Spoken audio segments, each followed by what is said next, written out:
What up? What up? We looking good. So all right, let me know when you're ready. All right, I'm ready. Yeah. Late ill kid at OneYoungsta. Hold it down. Bring that street geek and nerd soul. What is up, my people? Today, oh yeah, come with another wonderful episode of. That's right. You best believe it. You know what I'm saying? We ain't telling y'all no lies. All right, we here. NERDSoul. Talk about Invincible. And we got some cool people coming through. Right now, I'm not by myself. Right over here. Hold up, let me see. Where did I meet you from? Did I meet you at a con or through someone? I think I don't know how you saw my work, honestly. I feel like you just hit me up one day. It was like, you want to be on the show? I have no idea how you found me. Well, all right, Takia Marie, artist, illustrator, graphic designer, writer, and like all around dope person. And here she is. Say what's up. What's up, everybody? How you doing? What up, what up? And you'll be able to see her link down below. She's on Instagram. She got mad dope-ish. But we talking about this brand new. It's brand new. Whoo. Yeah, man. Sometimes you just want to have a conversation. You know what I'm saying? With your own son. The first thing, sometimes you want to have a conversation with your wife, with your own son, you know, and you just can't get to have a conversation. Everything just gets in the way. I mean, sometimes life just gets in the way. Yeah, I feel you. So in this episode, I think it's called We Gotta Talk or We Need to Talk. How are you feeling, you know, initially, just like initial feelings of the episode when you come up out of it? I thought this episode was pretty crazy. Like the story, like the stuff that's going down right now with Nolan, Mark's dad, Yeah. and with his wife and everything. And I feel like they sped it up from the comics too. I didn't read all of the comics, but I know for sure what I was reading in the beginning, this wasn't happening yet. So from that first episode where he did what he did until now, and now everything is, you know, coming to a head. Woo. They 7 episodes in, they really got me.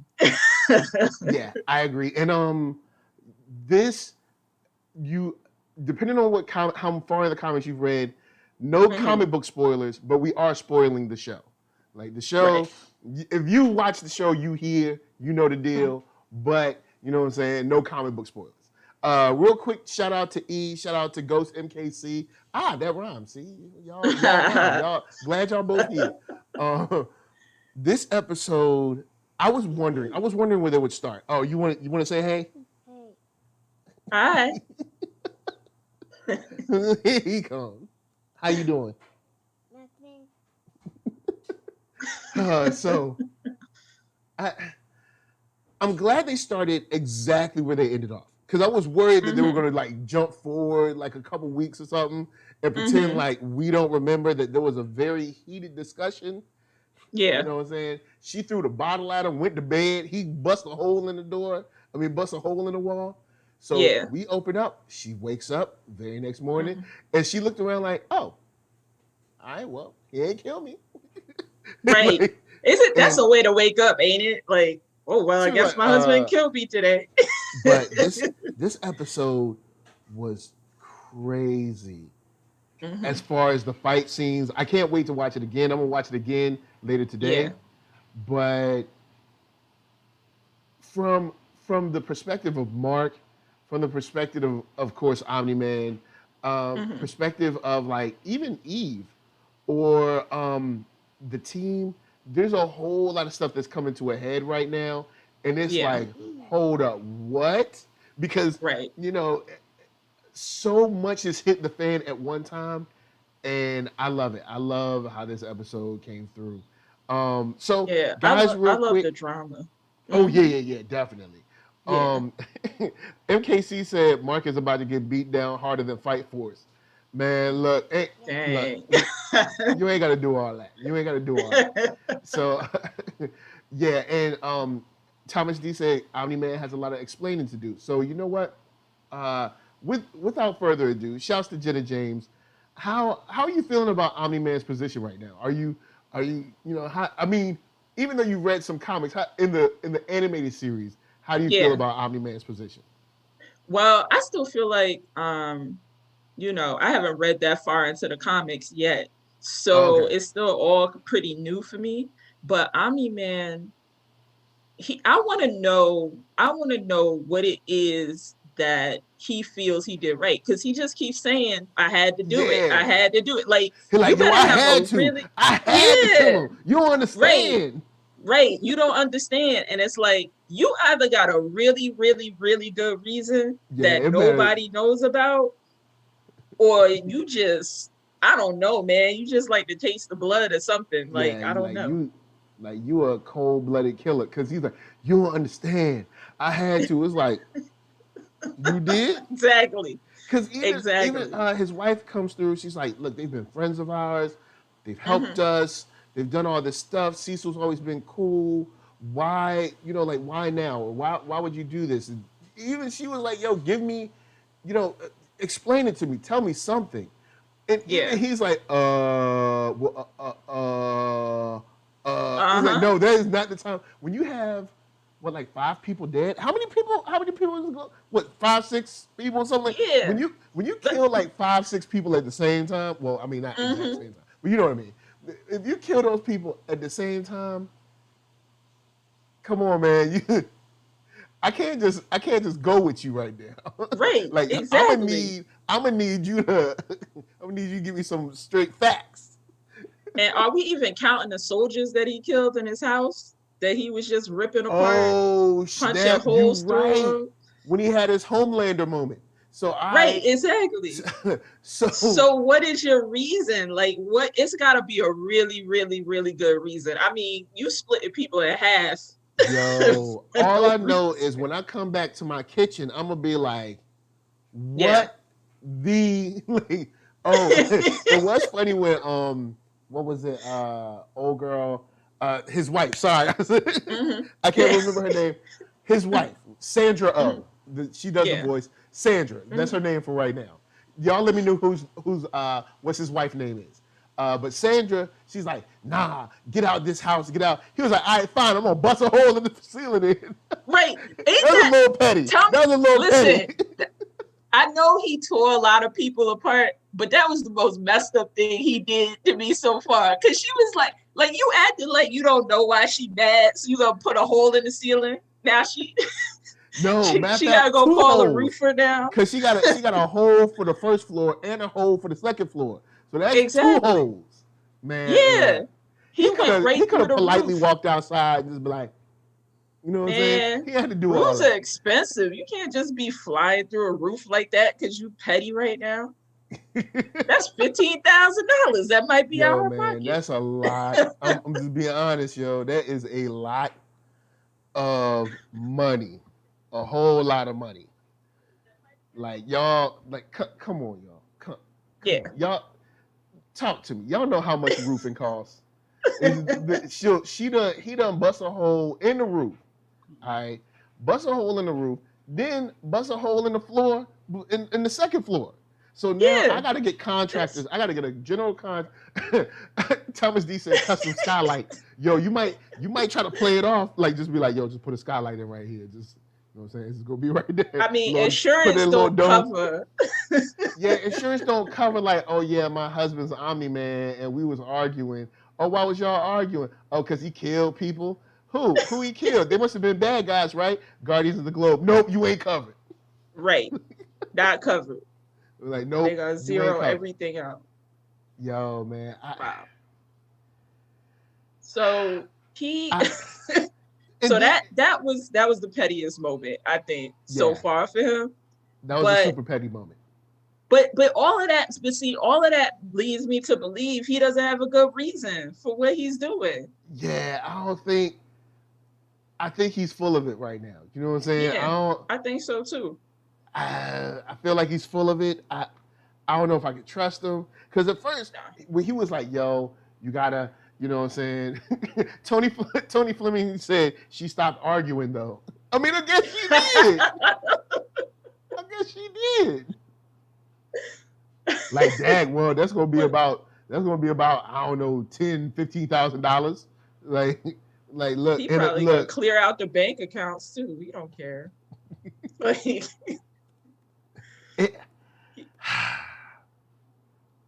so it's not only that. It's also the fact that we come in, you know what I'm saying? We got Mark, we got Cecil, we got all these people that he's trying to, I guess, explain himself to. I'm like, bro, come on now. I guess, you know what? I'm gonna ask all my Omni-Man fans out there, all my people in the chat, anyone who might be watching this replay. Say you like, man, I love Omni-Man. Omni-Man is the man. Omni-Man is the one for me. What are people supposed to say? What are people or what was he supposed to do? What did he think was going to happen? Like, oh, I'm gonna kill the Guardians of the Globe and like, this is gonna be all right. But you know what? That's because I think he's a narcissist. Like, he really thinks that what he's doing is right. And everybody should just be grateful to him for even bothering to save them. You know what I mean? Like, he feels like he knows more than they do. So, I mean, he might, just because he be lying to people and keeping stuff from them. Yeah, he I don't know. He got a little bit of a former president in him, I think. Like, he just think he right. Cause he what's okay, so you like, word, I'm gonna go kill the Guardians of the Globe. Word. All right. Ain't nobody ever gonna ask no questions. Like, I mean, did you think that sooner or later? Or you like, my wife is so stupid, Cecil's so stupid, everybody dumb. There ain't nobody smart around here. I'm just gonna do it. Ain't nobody gonna ask no questions. He should have seen this day coming. Or at least been like, hey, maybe one day. I guess, you know what? He framed Demon Detective and he was like, I got it. He's like, I got it. I ain't got to worry about it no more. But with that said, I want to ask our resident, you know what I'm saying, our resident expert, if you will, on Invincible, Nate Miller, what's up? And how you feeling about Omni-Man right now? This episode... What's up, guys? Sorry, I'm running a little bit late today. I feel like you should know better. Omni-Man is a great character, okay? And you just got to give him a chance to explain, okay? Let him... Oh, wow. We tried. All right? We tried. You know? He had somebody's torso sitting on his kitchen counter. What is there to explain? He's still there. Oh, they shouldn't have been in his house, okay? They were. I mean, technically, they were. Come up in my house, you know. I guess they were trespassing, but at the same time, he's looking pretty. It's looking pretty bad for Nolan right about now. You know, his wife is mad, and like he acts like he doesn't care, but like he clearly does care. And I think it's something really interesting to see. You know, not only just a hero, but like a person who is very strong, right? And you have all this power, but it still doesn't necessarily let you just do whatever you want. It doesn't get you whatever you want. Like, he can be, you know, he can fly and be super strong, but he still has to have a relationship with his wife where he's going to have to concede, you know, to take out the trash or whatever sometimes, right? Like, your strength is only good in so many different ways. And so I think, like, this is a really good way of showing how, even though he is a hero, he's still like, he's not kidding when he says like, I love you and your mother so much. And like, clearly he does, because even, you know, all the sociopath stuff we've seen him do aside, like, if he did, if you put that aside, like, he clearly cares about them in some way. Like, he doesn't want them to get hurt. You know, he has feelings for both of them. He wants them to be safe. But at the same time, you can see that, like, there's like another side of him that, like, he's almost like battling. So I think Nolan's a very interesting character once we kind of get to know more about him. Okay. But yeah, Yeah. I think that this was the pace of this episode 2 was like phenomenal. I think this is the best episode of the season by far. And it really got me excited for the finale. Like it was a really good, it was like a cliffhanger, but not so much like a tease cliffhanger, like, oh, nothing really happened, we have to wait. Like stuff still happened, but it very much was like, oh man, I can't wait for next week. All right, so quick to you, Nate. I want to go to Clement in a second, but I've seen a friend of mine, Jason Reeves of 133 Art, goes, I've read this already, and I know where they're going, but I still love watching this show. Is that the same for you? Like, you absolutely. Know, all right, cool. Yeah. And people in the chat there's a few, that have read it, do you still love watching and this like show? mostly just like pacing changes. But so far it has been very enjoyable, even though I know the direction it's going. One, because I've experienced a lot of these twists myself, and I'm sure you guys know. Also, part of the funnest twists is sharing with other people and seeing how they react, right? Like your friend who's never seen Game of Thrones, it's like, all right, let's watch the Red Wedding episode, like, and you watch their face like that. So in the same way for me, like you guys watching that first episode and getting to the end and then us talking about it, like for me was like, I have been waiting years for you guys to catch this twist so I can talk about, wasn't that, you know, bonkers? So in the same way, like I'm excited to experience a lot of those same things with other people, but also too, like it's just also really cool to hear J.K. Simmons voicing Nolan, to see them in motion fighting, like to see the Immortal and Omni-Man going at it and him just blasting through him. And like the comics art is always, it's really drawn with a lot of motion and a lot of blood, and actually they do great action scenes, but still like seeing it actually happen was like, damn, that's cool. That was so cool. Yeah. So Clement, I know you didn't have a time to, you know, be up in here early, so we want to backtrack a little bit. How you feeling about this episode as a whole? You know, you impressed? You not impressed? Where you at? Man. No, I'm kidding. This shit on the chain, dude. Like, dude, the ending alone, the ending I had at the end of this episode was how I felt at the end of Infinity War. Wow. Okay. That's exactly, I was like just speechless. That's exactly how I'm watching this episode. Yeah, I thought, like Nate said, the pacing was great. You got to give it a hand. J.K. Simmons, the dude can just spin gold with his voice and just not even really try. Just his size. He sighs and it's like, oh damn, JK, I know what you mean. I feel you. Exactly. So like I just love everything about this episode, and especially like it's like I didn't really read the comics before this show, and this show makes me want to go back and read every comic. Even I know like they're combining certain things in every episode to like speed the storyline along. It makes you want to go back in every comic and read everything that they left out, everything that they skipped over, because it's rare to have a television show that makes you want to look at the source material. Yeah. Like right after you're done. And I feel like this was the episode. And I really think like at the end where you see Omni-Man split the Immortal apart, and you just know that things are about to change. I loved it. I loved it. So I want to throw it back to a part that normally would be boring to me. Normally, I was like, hey, you know, I wasn't feeling the high school stuff, the high school drama. But now that we got to hang out at the college for a second, I will say,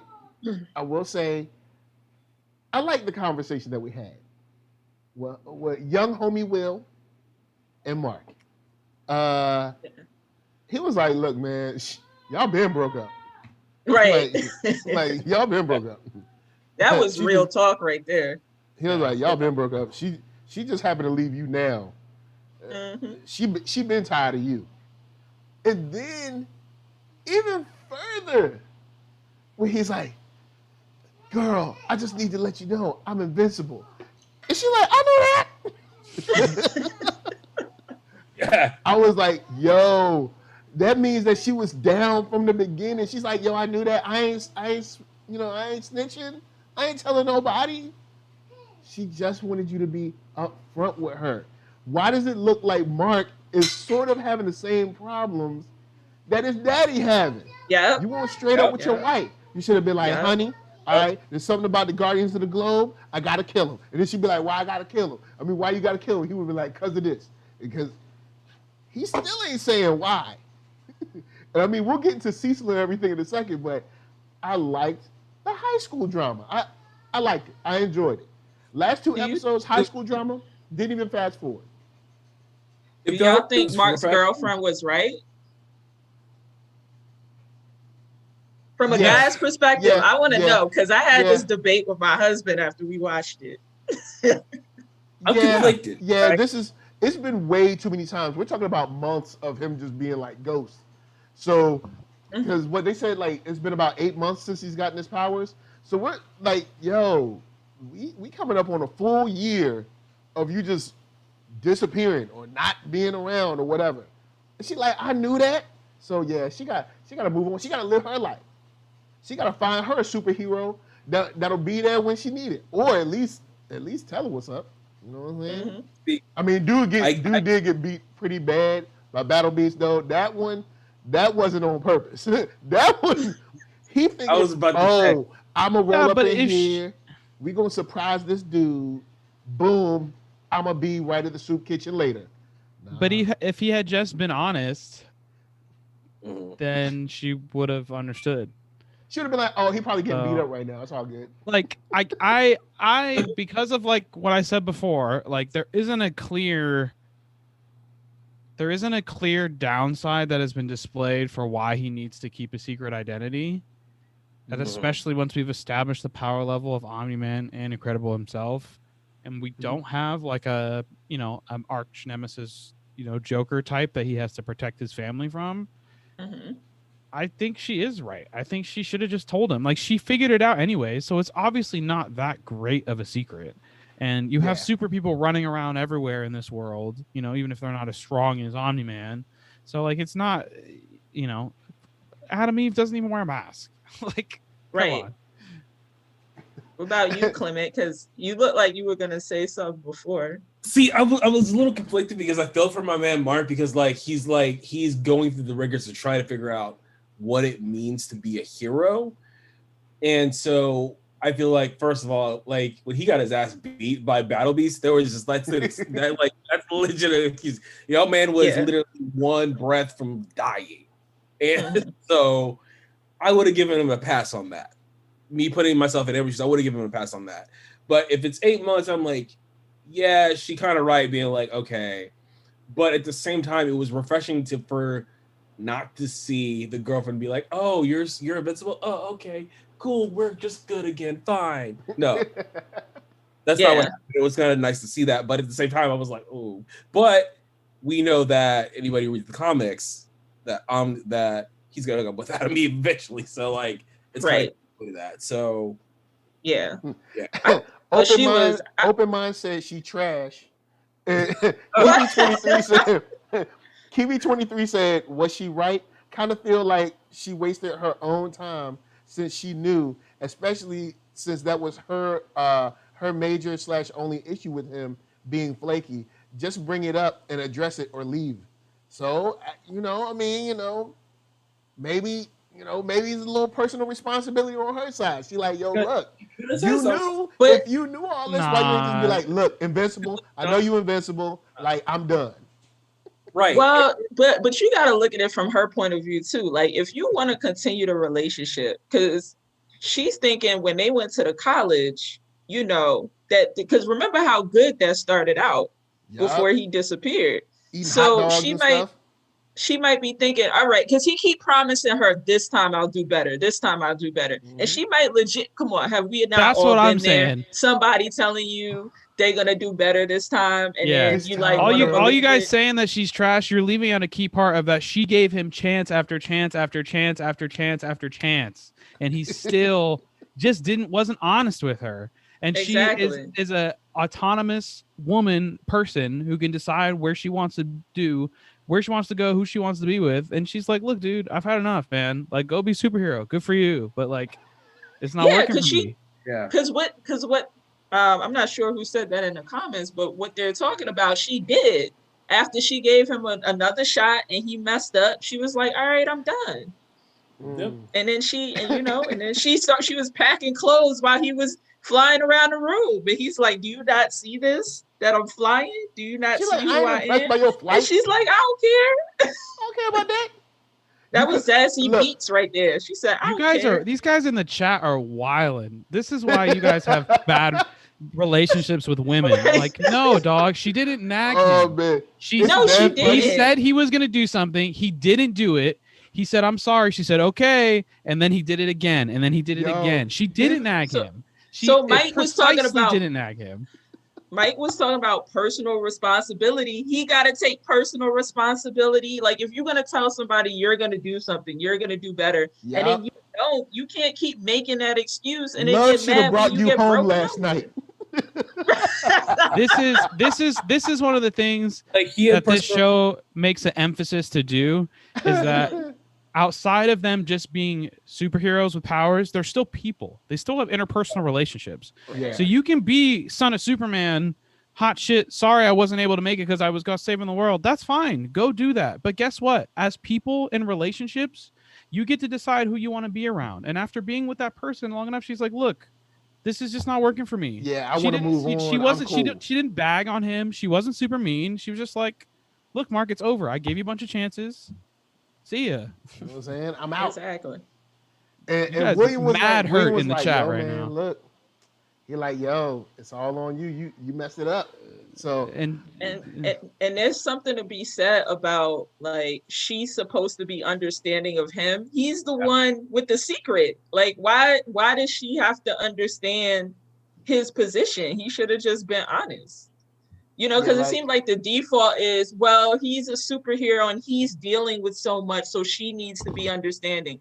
But there's no reciprocation that he should be understanding of what it feels like to have somebody lying to you. Remember that we're seeing it from Mark's perspective. We're not getting Amber's perspective. We don't know what Amber's dealing with. We don't know Amber's life. So like, it's easy to side with Mark and be like, damn, she sucks. She did Mark dirty. But like, no, Mark was not a good boyfriend to her.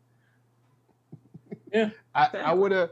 I'm gonna be for real. I think he had enough time to kind of like do right. It's been when I realized, oh snap, it's been 8 months. Yeah, baby girl, you gotta move on. Like if he was gonna tell her, say if she was my friend or my sister or something, I'd be like, yo, well, if the dude ain't showing up after 8 months, like, you need to move on with your life. Like, I'd be like, you gotta move on. When he missed the dinner, and then like, cause he was, got beat up and came back and talked to her, like he was gonna tell her, and then he hesitated and then he did it.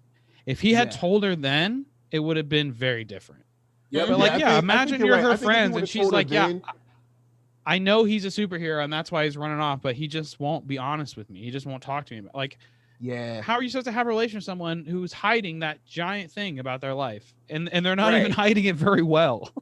If Mark had no powers and Adam, he's lying about something. I don't know what it is, but he's always lying. So imagine you in a relationship, you know they lying. They think they lying good, but you like, no, you lying bad. And then you like, they lying about something. I don't know what it is. And it's been 8 months. And then you clearly see the dude disappear and come and save everybody. And you probably like, all right, word, he gonna tell me now. And I mean, look, he's like, I got the ambulance. Bro, like, his lies aren't even good. It's like, you did what? Just like how his friend figured it out. If she had any suspicion, she probably figured it out right then too. Oh, Invincible just so happens to be to this college town where we drove. Just when you happen to disappear, is your same height and build and has the same hair and sounds like you. Like, come on, dude. Right.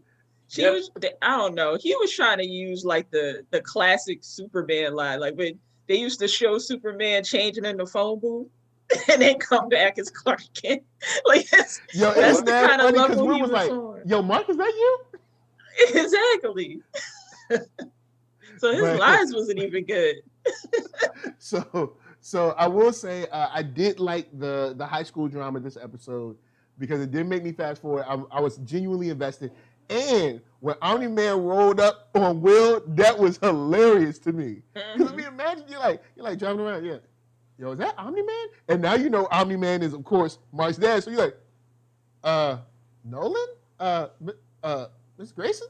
Like, is everything okay? He's like, Bro. Is that blood on your head? Can you imagine? Like, not it's already scary. But sir, you got some blood on your head. When you're young and like you're at your friend's house and the dad comes in the room, is like, "What are you guys doing?" It's already like, "Oh shit!" But then imagine the dad like, boom, flies down and lands on you as you're driving. I would have pissed myself. I thought, all right. Sorry, I don't know where Mark is.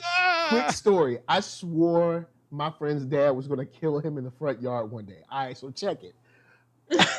My friend Devin, he was a smart A, always had something funny to say, always had to get the last word. His dad we're playing outside. His dad comes out and says, "Didn't I tell you to cut the grass?" And he didn't cut the grass. So he like, I'll cut it later. He's like, "No, you gonna cut it now." He was like, "Nah, Dad," they're going back and forth. So he finally says, "Fine, I'll cut it." His dad turns around. When his dad turns around, he bucks at him like that, right? But his dad turned back around at the perfect moment and saw him buck at him. And everybody in the yard was like, because Devin's dad was big and wide. He was like 6'3", 4", and he was big. Like Devin's dad is like a killer. All right. Well, he ain't a killer, but I mean, he looked like a killer, especially when you're like 13. He looks like a killer. So when he turned, it's like Greg's dad went like that. I mean, Devin's dad went like this. He said, and when he saw him, he just grabbed him by his shirt and basically dragged him in the house. And everybody was like, "Well, I'm gonna go home." But see, dads can be scary. So he already rolled up, and he got blood dripping all over his body and stuff. He looked crazy. His eyes is crazy and stuff. Yeah. Clearly doesn't care if I'd be scared. He knows that he's Omni-Man or not. Like, yeah, he's just like, "Hey, where's Mark at?" It's like, I don't know. He went to talk to Amber. He's like, "Sir, you got blood on yourself." So that was a cool moment. That it was kind of a scary moment too, because I didn't know what he was going to do. But he didn't really care about his safety because the way he flew off. I mean, probably could have flipped that car if he wanted. Mm-hmm. Yep.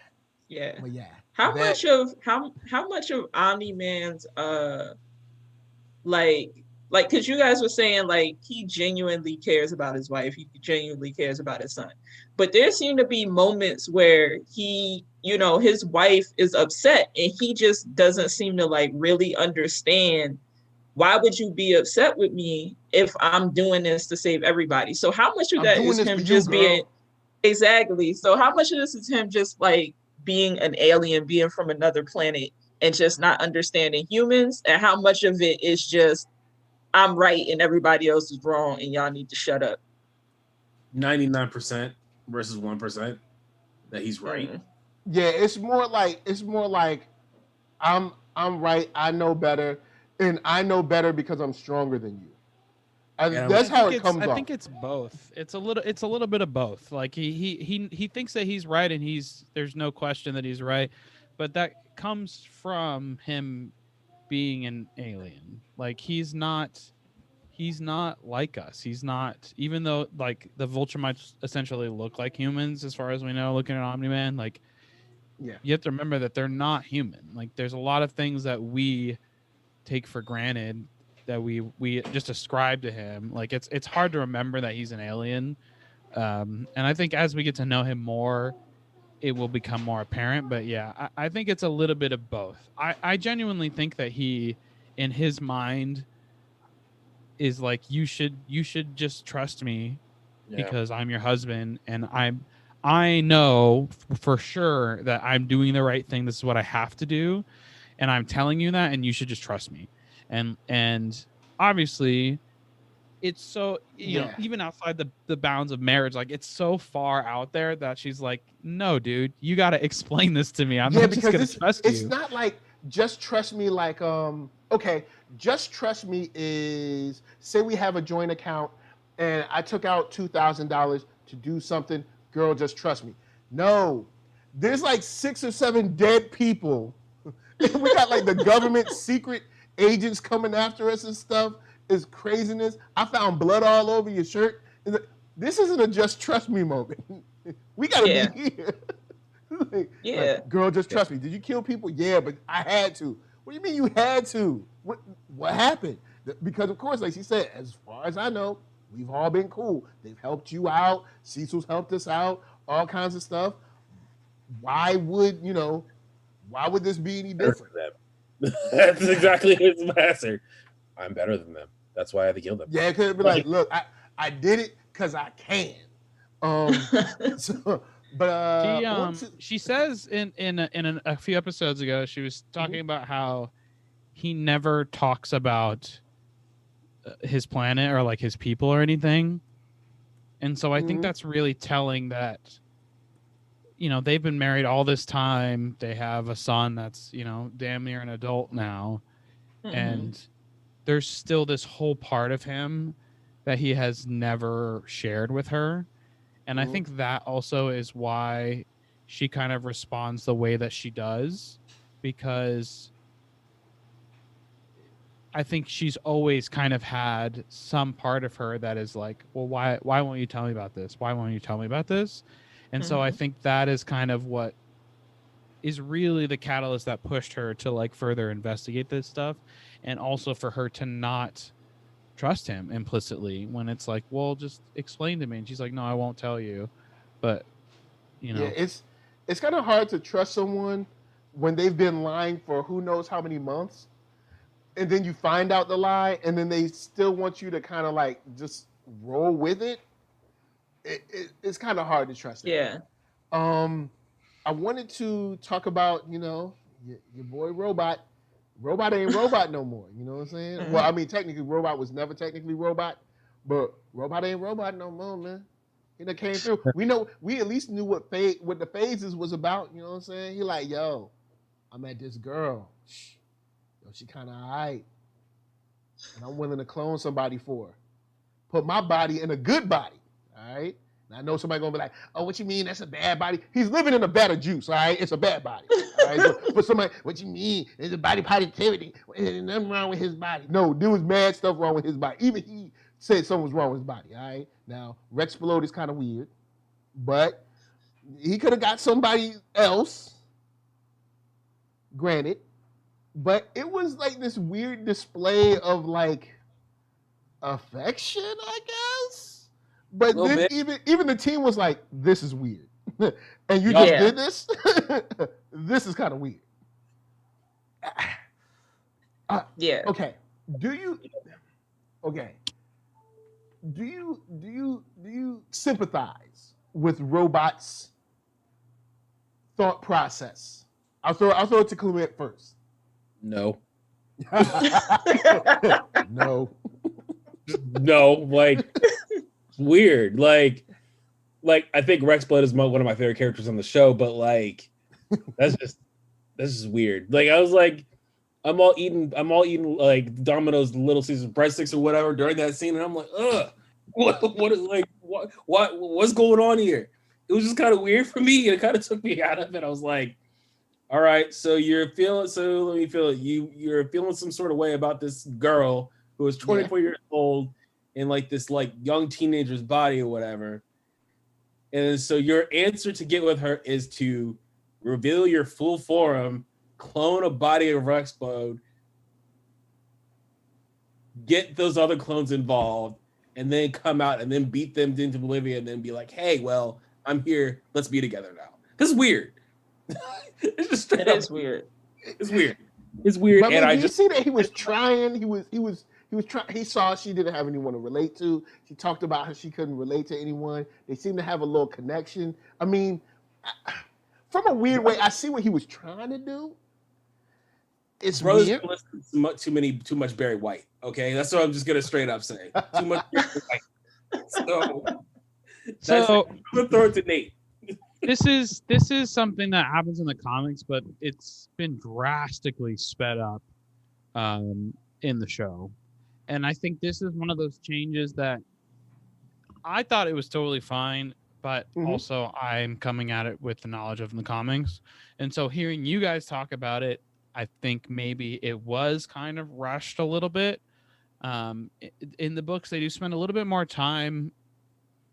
Once you realize that Robot is not actually a robot, he's this, deformed super genius. You get to kind of empathize with his kind of suffering of not being normal a little bit more. And then also his kind of pseudo relationship with Monster Girl cultivates more. So by the time that this all kind of comes to a head in the comics, it's a little more like, all right, good for Robot. We're kind of rooting for him kind of a thing. And I think you lose a lot of that in this quick way of getting about it. On the other hand, I can see like it was nice for pacing. It's also nice to get him into the body already to be able to progress his story further on and kind of do stuff with him and Monster Girl. Honestly, the thing that I loved the most was how the guy who's voicing Rex Robot or whatever, Russ Marquand, he's doing the guy doing Rest, what's his name, Munstockets. He's doing an impression of him, but if he was speaking with Zachary Quinto, who's doing the robot voice, is Cadence, and somehow it's like perfect. Like I was like, holy crap! It sounds like Rex, but if Rex was slow and methodical like Robot, like they really nailed it is kind of weird how they put that together. So that's a plus on it. Ross is go ahead. Sorry.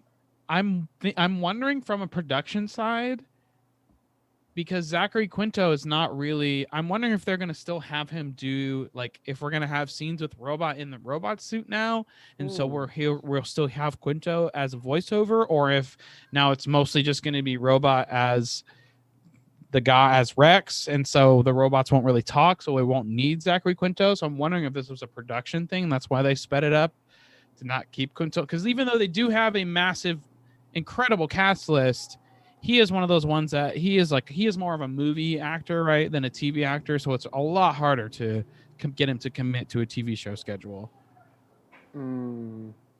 Yeah. I feel you on that. How you feeling, Takia? How you feeling?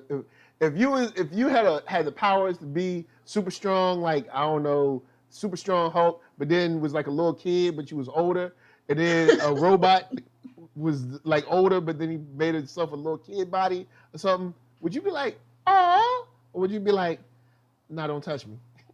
Nah, no. Thank you. I went Clement on this one. Like when you asked that question before, I thought, no, absolutely not. It's weird. It's so weird. Like, and maybe it is because it's sped up, hearing Nate talk about it. Like maybe in the comics, they spent a lot more time getting you on board, but no, you can take that home. They're both cursed with this great power that makes them also unlovable and like alone. And so like Robot sees that in Monster Girl right away and wants to make himself desirable to her, right? It's like that, like she's super cool and she is like me in that she understands what it's like to be alone, and like people don't treat her right because she's 30 years old, but she looks like a child because of her powers or whatever. And like I kind of understand that because like I can't really be myself because of what I am, but like she could never really love me like this, so I have to come up with this crazy scheme in order to clone a body so that then we can kind of be together. So like I do think it was a little rushed in the show, but I think even then, I think if you rewatch the season and you really look at how Robot, even just how he talks about Monster Girl in every scene, like it's clear that right away he's like infatuated with her. Yeah, they definitely they definitely like spent time on that, and you can see from the very beginning that he liked her in a different way, you know what I mean, Especially when than they in the everybody hospital. else. Yeah. So I mean, and I think that when they were in the hospital, that's kind of when it, you know, kind of peaked, when he was really showing it. But it might be subtle in other episodes, but you can definitely see it. It's just no. Yeah, I think the rush part is getting the reveal that Robot is not actually a robot, and then also him jumping into the clone's body in the same episode. Yeah. I think if they had waited to do this like at the beginning of next season, and you give an episode where we reveal that this is actually Robot, and like you see him struggle or you see him deal with like the self-loathing or something, and then we get to the like, all right, here's my plan to change it, I think maybe it would have hit a little bit different. But it's so quick of like, by the way, Robot's not actually Robot. By the way, now he's in a new clone body of Rex. Like, oh like, snap! Thomas okay, D. Well, all right. first, all right, check this. Tony Fleming said he cloned a dude's body that she liked to get her to like him. Then Thomas D. comes through and said, I mean, it's like Laura and Stefan. Oh snap! Yo, Robot has done a Stefan Arkell, except that it's Rexplode, so he's not as fly as Stefan. But Uh-oh. all right, Clement, what you got? Drop that heat, Clement. No. Thomas D. Clement respects you, but no, like, but no. It's just a Stefan Arkell. He like, yo, I know the man you like. Let me go. Now it does seem weird. That's the same person. It's the same person. You're talking about Urkel going in this transformation chamber and drinking his moo woo juice, whatever, and then being like, cool, I'm Stefan Arkell. I got this. I'm all fly. It's the same person, right? True. It's the same person, just cooler. But here you're talking about a man who is a robot who is now revealed to be intentionally messed up, and you feel for him, but then he's like, you know what? I'm just gonna go find another body and hire 2 clones that I'm gonna mess up later to do it. And it's like this whole master plan to get with Monster Girl. It's like an evil master plan to manipulate a romance. This is different. It's a whole different vibe. Yeah, I think he's the not Rex manipulating part, the romance. What? He did want to kind of, he's like, I know we like each other mentally. I got to get a good body. And I've seen you look at Rex. You know what I'm saying? I know you like the flavor he coming with. To be honest, I was just really surprised that he was just straight up honest with them and just literally told them what happened. I was expecting some kind of bullshit or something. Yeah. But if she had reacted differently, because one thing we haven't talked about is that she was cool with it. You know what I mean? It's like she was holding his hand and stuff. But had she reacted differently, well, had she reacted differently, would he have gotten mad? Like, I kind of think he would have, because he went and he did this grand gesture, you know, this whole thing. And it's like in the comics, like I haven't got it there, but I know Robot goes on, like, pretty much becomes a villain in the comics. That could be a way to be like, to speed it up, be like, oh, what? This is weird. I know I'm weird, but this is weird. And then he goes straight into villainy, because after all that effort, after all what he did to engineer the whole thing and dealing with the clones, I could have seen him being like, all right, now I'm a straight villain. I'm upset now. And I don't know how to deal with these feelings now that I have a human body. Like, yeah. And speaking of the twins, I want to throw them a shout out. They had a little moment where they were talking about, like, you know, knowing the other one has passed or whatever, or like not knowing the difference or whatever. They had a little moment. I was like, you know what? Good on you. Mm-hmm. I like their whole twins.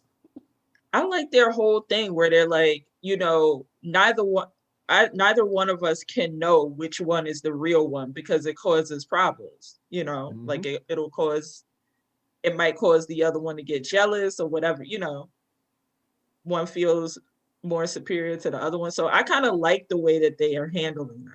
Yeah. I like that that there was actually a reason for that, other than just like, oh, it's funny if they argue about which one. It's like, no, it's an intentional design in the cloning process is to make them not know, which also really does, like, when he's talking to, when robots is like picks up his, you know, old self and like they're talking to each other, like trying to actually imagine that, like if you just close your eyes and then open your eyes and then you're in another body, but there's still you still. And now you're like, okay, me, you have to die so I can live. Like, oh my God, that's heavy. Yeah.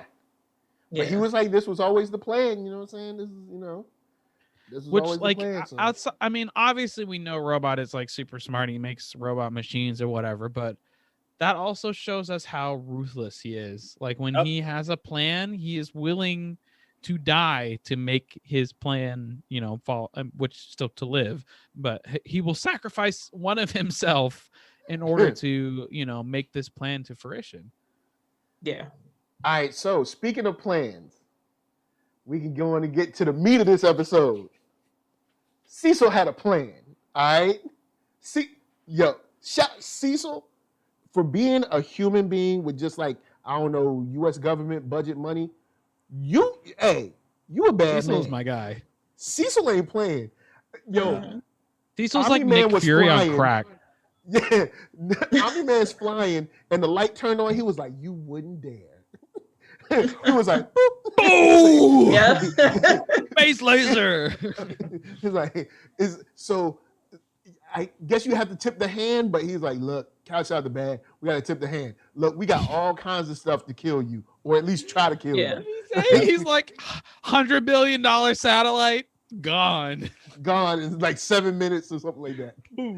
We talk about that scene in the field, though, where he started teleporting? Like, Cecil's got balls because I'm like, Cecil, what else? Yo, actually, you, that dude. shows that Cecil, I'd say Cecil is braver than Omni-Man, because Cecil's like, not only am I not in my human body prime, but I'm going to stand up against you with nothing but the hope that this technology works. Yeah. How many times have you been on your computer and your computer starts spinning or something? You be like, oh man, look, the teleporter got to work. All right, teleporter got to work. Yeah, because he got his tie in the end. He got his tie in the end. So if it was buffering, if the teleporter was buffering, it was a delay. If the button got sticky or something, anything. Yo, you would have got his neck and then break your neck, or like break your neck when it started playing with Busta Rhymes. Right. Like when they were talking, I felt kind of a like camaraderie between them. Like, yo, look, we've both been fighting what seems to be a similar fight, you know, to protect the earth and all this stuff. And, you know what I'm saying, level with me, what's going on? He's like, you don't understand. I'm just doing my way or whatever. And he's like, yo, just tell me what's going on, whatever. But then I was like, hold up, is he stalling? And then right away, I was like, the RoboCops. Mm-hmm. And the RoboCops actually kind of did. They didn't get the job done, but it didn't do too bad. They put in work. They put in some work. You know what I'm saying? He was like, they're soldiers serving their country. He was like I like that Cecil had him in there with the neck brace on and everything. Yeah. He's like, get this guy out of my sight.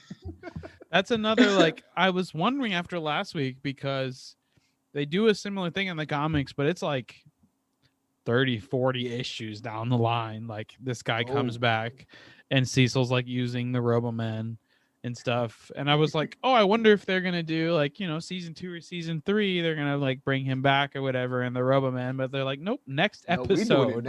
Cecil jumped on. He's like, you know what? I need that. Give me that. But it makes sense because we have that scene where he's talking about like, you know, there's not a lot of things that can put a dent in these guys. And he gave Invincible, the Roboman gave Invincible a run for their money. So, you know, it's worth a shot at least at sending it out on you, man. Yeah, and sending 3 of them, I honestly, I would have tried to come with at least 10, but I mean, I know budgets is budgets. I mean, you know, budgets is. So, of course, during all this time, you got Invincible with Eve, and Eve's like, yo, man, why you over here? You know what I'm saying? You hating, all right? Why you over here sulking and stuff? You got to, you know, get your chin up.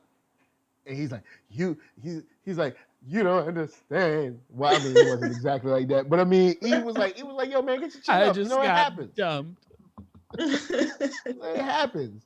And their perspective about heroism is so interestingly different because he kind of comes at her like she gave up. She's like, no, I didn't give up. I'm doing something different. Just because I'm not doing what you're doing doesn't mean that I'm not a hero. And, you know, kind of like I said, those people that would have got killed in that mudslide would probably differ whether she's a hero or not, you know, or like, you know, those, you know, forest fires or whatever, or the people that, you know, were having problems growing on their farm, you know, like stuff like that. It matters. It makes a huge difference. Yeah. I was talking to someone about this the other day, and I was just saying, like, I think it's so cool how they are really laying into that. Like, what does it mean to be a hero, right? And like, Mark gets his powers, and the first thing he wants to do is get a suit and fly around and beat people up, right? Because to him, being a hero means having power and using it as like strength, right? To see Eve kind of experience that already and be moving past it, to be like, okay, I've done the hero thing, like superhero thing, but like, how can I actually help people? Especially with the powers that she has and the power level that she's at, she can really make a lot of change. And so seeing her kind of have that mental shift of like, okay, I can actually help people now instead of just waiting for crimes to happen and then beating people up.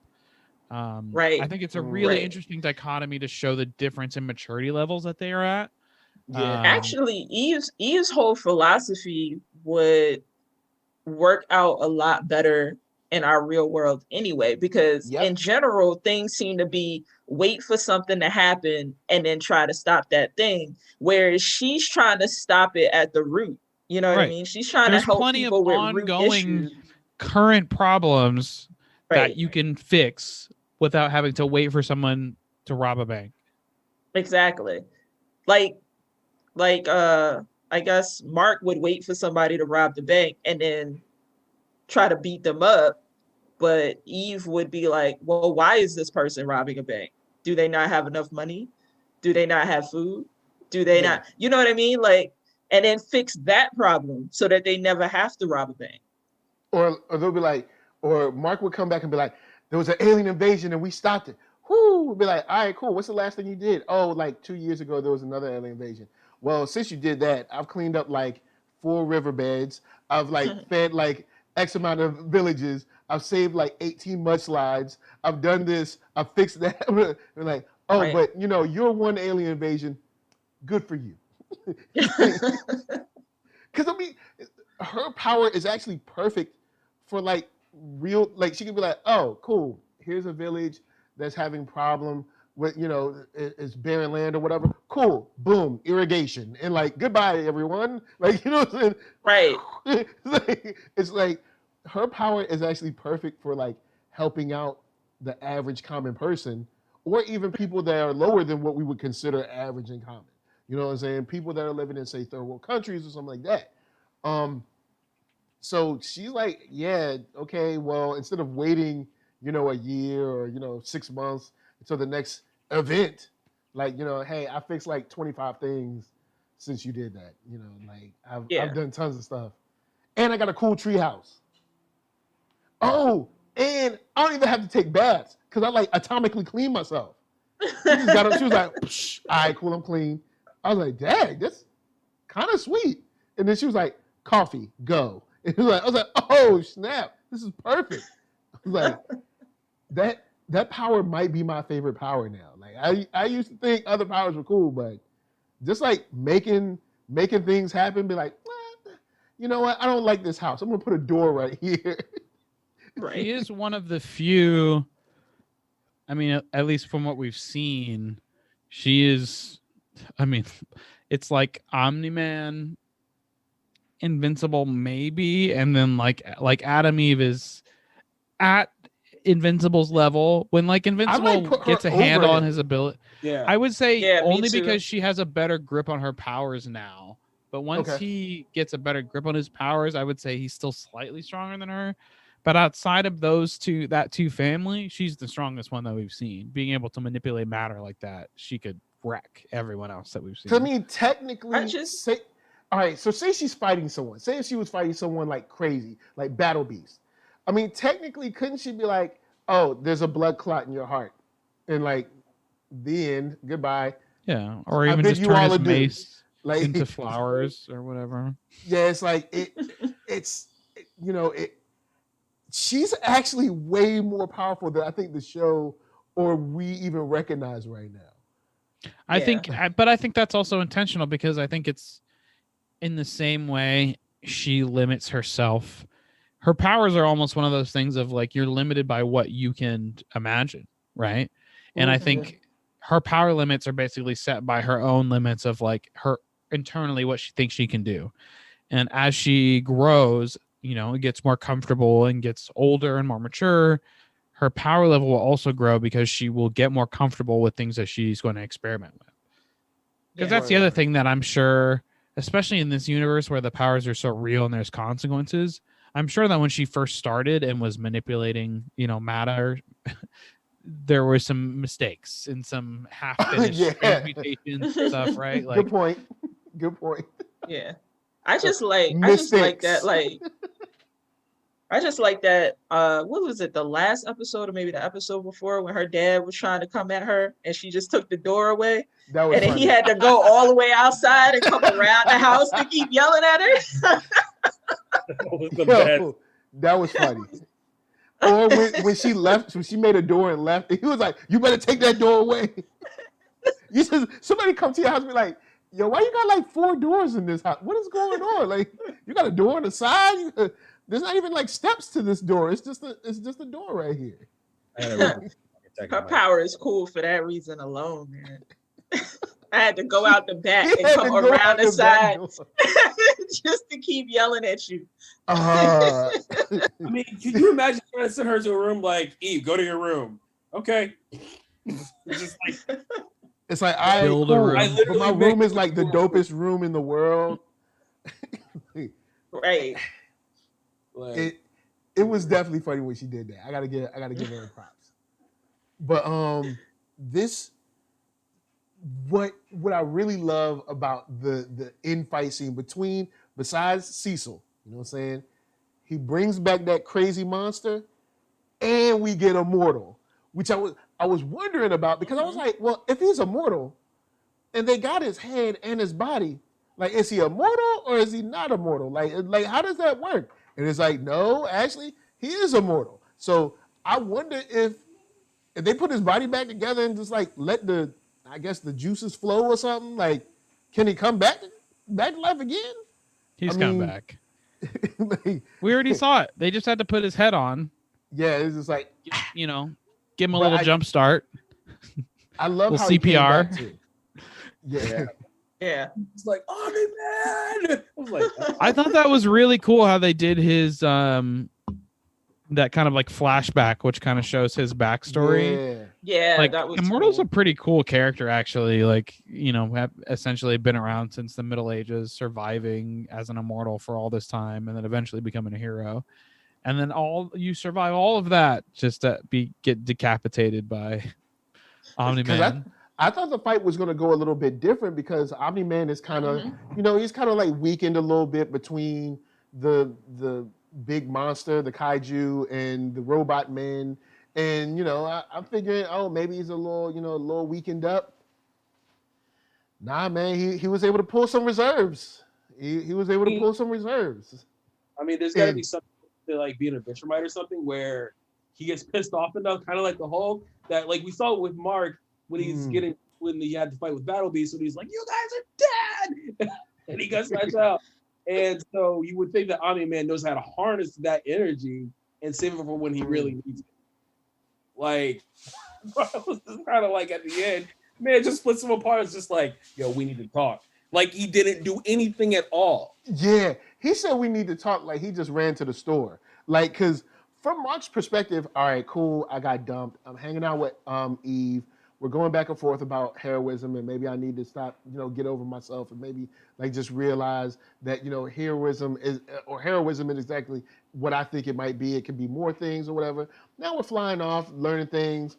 She gets a call. I'm like, yo, is that Dad? and then we're off to the races because Cecil was like, get back here now. And Rexplode's, I guess, acknowledgement or realization of what that blood was, because he was like, you might be the only hope or whatever, the last line of defense or whatever he's saying. And he was like, maybe that blood stain is what the last line gets you. Because I'm gonna be honest right now. I like the new team too. But if that's demolish them. If that's what Cecil got, absolutely. If that's what Cecil got, you know what? I'll take it back. I think they might be able to survive him. Here's why. No. The Adam Eve would most likely join in, and her powers are a wild card. And Invincible might side with them too. Like after he kills one or two of them, Invincible might side with them. Yeah, that's a completely different discussion. Yeah, that's me just guessing. You're like the Guardians would be good if two heroes together that are more powerful than everyone on the team were with them. Like I'm just saying if it happened in the context Mark's not on the know. team. If we're talking about the Guardians, they're getting clapped. The only one who stands a chance, the only one who's gonna last a while is Monster Girl. Honestly, she's gonna take a beating and then get knocked out and be like literally like a fetus because she'll have exerted so much power that it'll have reverted her back so far, and she'll just be like little baby. And then Omni-Man, because he is a savage with no soul, will like step on the fetus, and it'll be he would definitely step on the fetus. Be like, dead baby. Maybe Robot, because Robot with the infinite amounts of robots, he could play the keep away game for a while. But Rexplode, hell. Maybe there's an opportunity for Wasp or the Wasp-ish kind of girl. You go into his brain and go to regular size. Maybe I don't know. I don't know, man. It's not a good look. I feel like they get crushed. They ain't got no choice. They would get handled. But one thing I'm super psyched about the next episode is all of this plays out on live television. Like, imagine you're sitting at home like, oh man, Omni-Man's fighting for us, and then you're like, whoa, isn't that Immortal? Well, is Immortal? Wait, I thought he was dead. I thought he was dead. What the? And then it's like, oh, hold up, are they beefing? Whoa, hey, I thought they were both good. Oh, I don't think Omni-Man's good no more. Like that's like the full conversation of regular people in their living rooms, like watching the TV. It's like, oh yeah, Omni-Man's fighting the bad guys. Woo, going stop the kaiju. It's like, hell, Immortal's there to help him. Oh no, he's not. He's not there to help. He's fighting against them. Oh well, what do we do now? And chopping them in half definitely makes a statement. Unexpected MCU cameo. But man, he just came out I just love this episode so much, and this is the episode that you get people to watch and be like, see, this is why you need to be watching this kind of television. This is exactly what you want to see. This is the kind of storylines that you want to see. And I like go ahead. Oh, I was gonna say I like from a storytelling standpoint how when Omni-Man comes in and he's trying to get to Mark, how things get progressively, I guess the things that he fights, it's supposed to get progressively harder, right? Because they hit him with the laser, and he fights like that alien monster, and then he's fighting Immortal, but then the next thing he has to face is Mark. And that's his own son. Do you see what I'm going? Like, he's facing all of these villains, and he would probably rather fight every single one of them than face his son after what he just did. Yep. And it's like, and it was like kind of like they were building it, like everything he was facing was getting progressively worse, progressively harder, and then he has to face Mark. And I just like the way that they did that, how they ended there. Yeah, the only thing, he better come clean fast, because either that or maybe Cecil got, maybe he got Battle Beast on speed dial. Maybe he can, like, I don't know, man, because Kaiju's gone, Immortal's gone. The robot. Yeah, I mean, RoboCop's if Machine gone. Head could get in contact with Battle Beast, Cecil has to be able to get his number. Yeah, that's true. Yeah, Cecil got that on lock. So, I don't know. With this whole thing, all I'm saying is, Omni-Man, you've been lying for a while. You said you had to do this. There better be a good explanation, all right? Don't be like, son, we need to talk. And then when we get to the next episode, be like, all right, Dad, what you want to talk about? Be like, you just got to trust me. No, I don't want to hear you got to trust me no more, all right? I want to hear the story. What did you do? Why did you do it? Don't be lying to me. Don't lie to me. Next episode's going to be wild. Robert Kirkman himself wrote this next episode. Oh. I think go ahead. Like, one of the most exciting things about this is, as someone who is a diehard Walking Dead fan, the comic, not the show, and was incredibly disappointed with the show. And I've read a lot of interviews about Robert and like the direction of the show and the way that it went. I can see that he especially because this is animated, so you have more freedom. I think he really is taking this opportunity to adapt his story, change it a little bit, update it where he can, but this is really the story as intended. Versus the Walking Dead experience where he just kind of sold it off and then that became what it became. So I'm really excited for everyone else to kind of get more acquainted with these characters in the same way that like all those Walking Dead characters have depth and they're like real people. Kirkman's able to do this same thing with these superheroes, and it's really impressive. And the interpersonal relationships are great, especially as Mark gets older, right? So yeah, I'm really excited. This episode, this was so good. So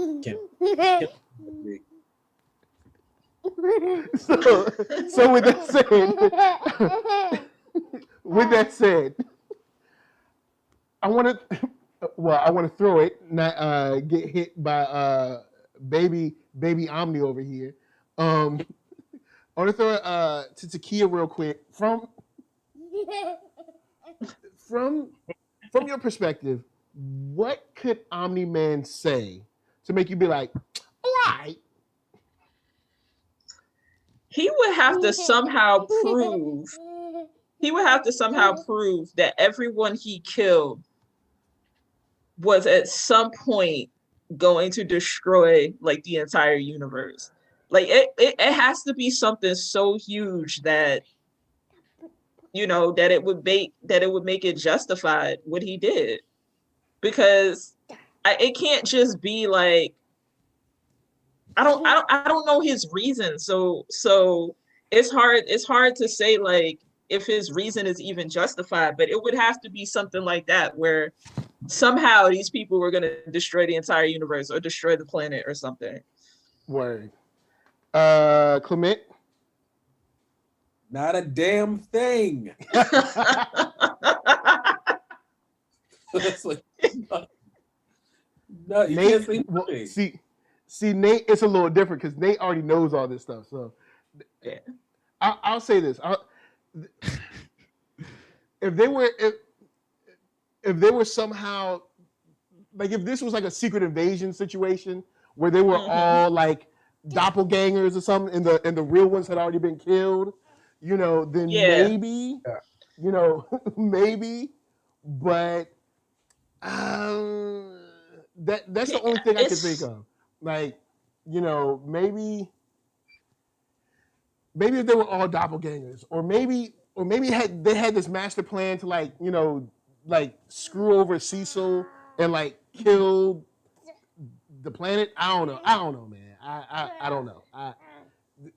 That's the only thing I can think of. They they got to do better. I mean, he got to do better. You know what I'm saying? Yeah. You got to do more than just trust me. No, I need to know. I need to know what's up. There also needs to be a valid reason why he can't tell anybody. You know, like, and I don't know what that reason could be. Like, at least his wife. At least his wife. Yeah, because she pretty much begged him, like, hey, tell me the truth. I'm here. I'm willing to listen. I'm willing to, you know, go on this ride with you. If you would just tell me what's up and tell me what's it all about. And you just been lying to me this whole time. And then trust me, when there's multiple dead people, especially what we consider like superheroes and everybody liked them, I'm gonna need more. Yeah, I definitely need more. How about you? Well, okay. I'm excited. I'm excited. And your questions have answers, and you will get answers. That's what I'm gonna say. Wait. No spoilers. That's it. Nate, Cool. you Kevin Feige Jr. The way you just answered that was perfect. The questions have answers. Look, I don't. I as much as I would love to be like, oh yeah, let me tell you what happens. Like, I want you guys to experience the story like I did. I literally remember this episode, this revelation that's coming. I remember where I was when I read it for the first time. Like, it's that, like, wow. And the way that the series carries on through that and follows through on these stories, like, it's a really fun ride. And I'm excited for you guys. So I don't want to spoil anything. I just want you to know, like, you're in for a treat. You know, it's some good stuff coming. And yeah, there are answers to your questions. It's not like they're gonna like skip it, you know, and then it'll be like next season find out. Like, no, that's why I have so much confidence because of the way that they built this up. Like, next episode is going to start with them talking. There's not going to be like a time skip, like they talked and we don't see it. Like, no, that conflict that Nolan was standing at that peak practicing, like, hey son, I got to talk to you. Like, obviously he's like, how do I do this? Like, you're Superman, you're standing at the top of, you know, Mount Everest or whatever, and you can fly. And you're like practicing how you're going to talk to your son because you're so nervous about how it's going to go. Like, A+ character work. Definitely. I'm excited. No, go ahead. What you gonna say, man? No, you go first. No, I just gotta say, I gotta commend Nate on the way he answered that question. I was like, Nate. Like, wait, what did you say, Nate? Oh my God, I'm more invested now because you said the way you answered that question. No, I'm really just excited to see where it goes. And I think, like, now that, you know, Falcon and Winter Soldier is over, I can have time to rewatch it after I watch the next episode and be like, okay, I got to rewatch it again because I don't know what I just watched. And I'm waiting for that reaction. That's how I react to it. I'll give a shout out to the chat real quick. Thomas D said, so far they haven't Dragon Ball Zetas yet. And yeah. So I don't think the way this season is going, I don't see that happening. I don't see that. They've got a really good handling on giving us the goods and building up. And if this was the penultimate episode, I have no idea what's happening in the next episode. It's got to be some crazy revelations. Yeah. And so I'm excited. And also, thank you, Mr. Miller, for not ruining the story for us, because, you know, could have came in and be like, I know everything. Ha ha ha. This is what happens. But you know what I'm saying? Nate is on the journey with us as, you know, as they kind of like maneuver or change or, you know, differentiate the pace, and you know what I'm saying? So thank you, sir. Yeah. With that said, I like that I have no idea what's gonna happen either. Like, I have no idea what his reason is gonna be. None. And that's good storytelling. That's just good storytelling.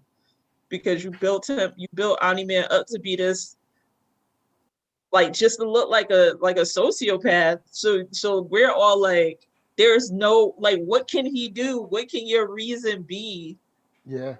So I'm really now curious to find out what his reason is going to be and to see if it holds up to what he did. Yeah. And Jenna James says they haven't Mephisto'd, power brokered, or flag smashed us yet. So disrespect. I don't think we'll have to worry about that in this particular sense.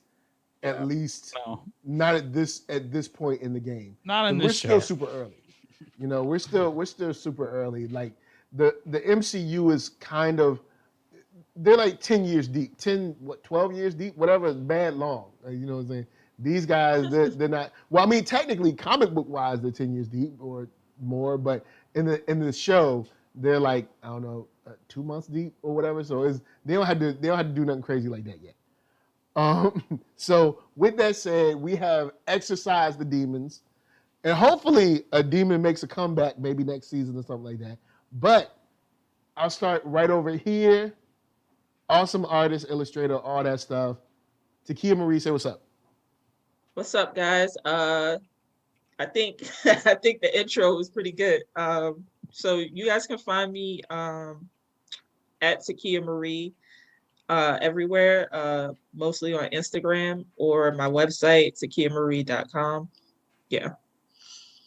What up? And in the diagonal square, you know him, you love him.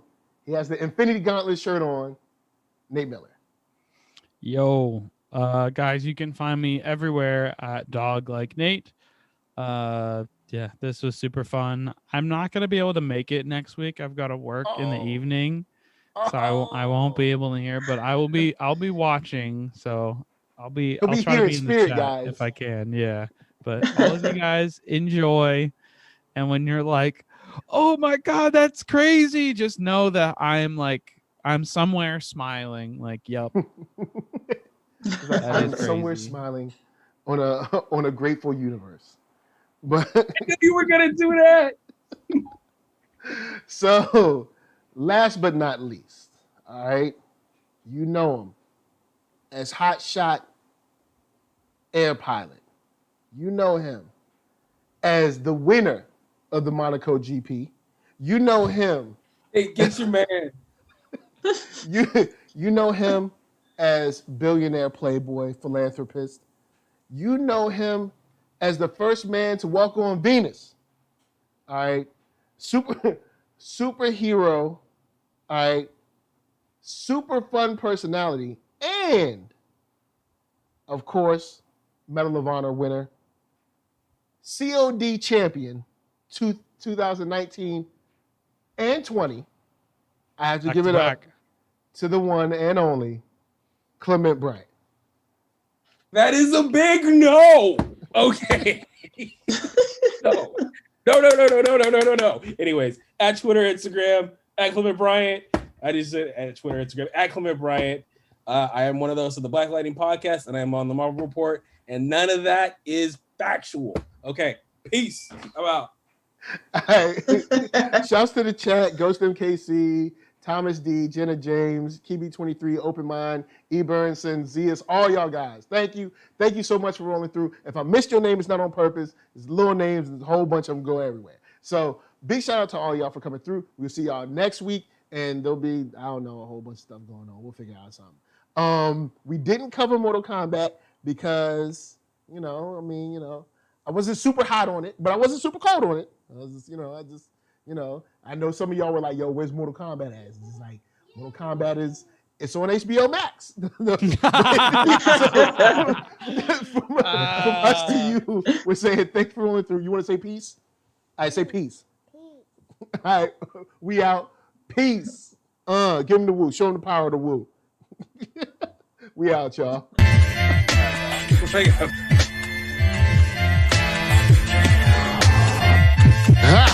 I'm the man, yes sir, that killed the bear barehanded so the people won't forget it.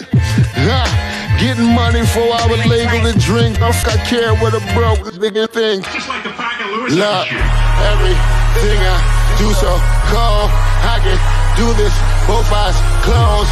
Too sharp, I stay on my toes. About that guap boy, anything goes. Help the bear if we outside. Help the bear if we outside. Still tipping, baby, nothing changed. I'm still grinding over here, yeah. Still sliding through my own lane. Shorty, nothing funny over here. Dallas rain everywhere around me. Dream to get money. Made it through the storm, living sunny. Dreams came true, now we eating. I got more dreams to chase, gotta reach them. Trying to put a team together like the Hunger Games. Everybody grind together, we all came from Hunger Games.